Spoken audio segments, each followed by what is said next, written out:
क्या आप खुद की पर्सनालिटी डेवलप करना चाहते हैं, किसी भी महफिल में दूसरों से मुनफरिद नज़र आना चाहते हैं, तो फिर किस बात की ताख़ीर, जल्द करें क्योंकि सदरी घर है ना आपका, जहां पर आपकी पर्सनालिटी डेवलप करने के लिए मुख्तलिफ़ वैरायटी की सदरियों के अलावा 3 पीस सूट, शेरवानी वगैरह मुनासिब कीमत पर दस्तयाब हैं। एक बार ज़रूर तशरीफ़ लाएँ। सदरी घर, पता नुमानी गेट, इमामगंज, हमीदपुरा चट्टी रोड, मऊ। नाजरीन, आपका आग मऊ में खैर मकदम है। मैं हूं नौशाद अंसारी। आदाब। उत्तर प्रदेश की 4 मरतबा की साबिक वज़ीर आला और बीएसपी की सुप्रीमो बहन कुमारी मायावती का जन्मदिन कल मऊ ज़िला के हेडक्वार्टर वाक़ा बरहमा स्थान के पास एक मैरिज हॉल में बड़े ही जोशो खरोश के साथ मनाया गया। इस दौरान बीएसपी के सभी लीडरान व कारकुनान ने अपनी लीडर बहन कुमारी मायावती को जन्मदिन की मुबारकबाद पेश करते हुए उनकी लंबी उम्र के लिए दुआएं दीं। जन्मदिन के मौका पर प्रोग्राम को खिताब करते हुए बीएसपी के साबिक राज्यसभा एमपी मोहम्मद सालिम अंसारी ने बहन जी को जन्मदिन की मुबारकबाद पेश करते हुए उनकी लंबी उम्र के लिए दुआएं की। साथ ही साथ उन्होंने कहा कि जब बहन कुमारी मायावती की सरकार उत्तर प्रदेश में आई, लॉ एंड ऑर्डर में काफ़ी सुधार हुआ है। उनके दौरे इक़्तिदार में समाज दुश्मन अनासिर की जगह जेल की सलाखें ही रही हैं। चाहे वो कितना भी बड़ा लीडर क्यों न रहा हो, अगर उसने कुछ गलत किया तो बहन जी ने फौरी उसके खिलाफ एक्शन लेते हुए जेल की सलाखों तक पहुंचाने का काम किया।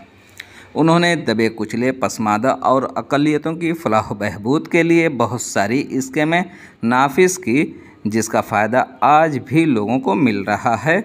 लेकिन वहीं दूसरी जानिब बीजेपी की योगी सरकार में अफसरान से लेकर लीडरान सभी बेलगाम हो गए हैं। रिश्वत का बोलबाला है, लॉ एंड ऑर्डर पूरी तरह से फेल है। मासूम बच्चियों से लेकर औरतों की आबरूरेज़ी हर रोज़ तार हो रही है, लेकिन योगी सरकार का उन पर कोई कंट्रोल नहीं है। वज़ीर आज़म नरेंद्र मोदी के पार्लिमानी हलका बनारस के BHU में पढ़ने वाली बच्ची के साथ बीजेपी के IT सेल के तीनों लीडरों ने दरिंदगी के साथ गन पॉइंट पर गैंगरेप किया और उसकी वीडियो बनाई। फिर भी बीजेपी उनको बचाने की कोशिश करती रही। उन्होंने कहा कि बीजेपी के कोलोफेल में हमेशा तजाद रहा है। बेटी पढ़ाओ और बेटी बचाओ का नारा देने वालों की सरकार में बेटियां ही नहीं, कोई भी महफूज नहीं है। इसलिए आइंदा साल होने वाले 2024 के इलेक्शन में बीजेपी को इक़्तिदार से बाहर करने के लिए बहन जी के हाथों को मजबूत करना होगा, तभी इस मुल्क की फलाह बहबूद होगी।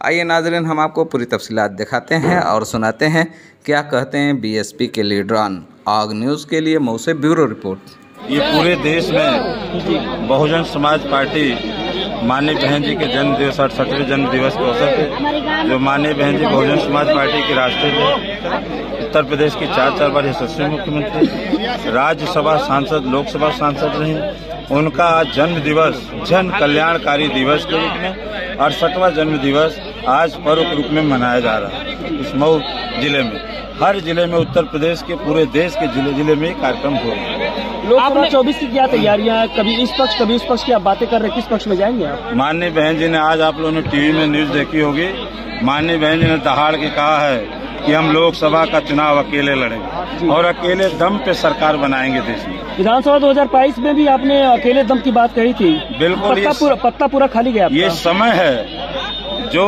2 सांसद कभी हुआ करते थे, मैं नाम नहीं लूंगा दल का, जो 2 सांसद हुआ करते थे, आज भारत उत्तर प्रदेश में और देश में पूर्ण बहुमत की सरकार के संग है। तो हम तो जीते ही थे शुरू में 3 सांसद से।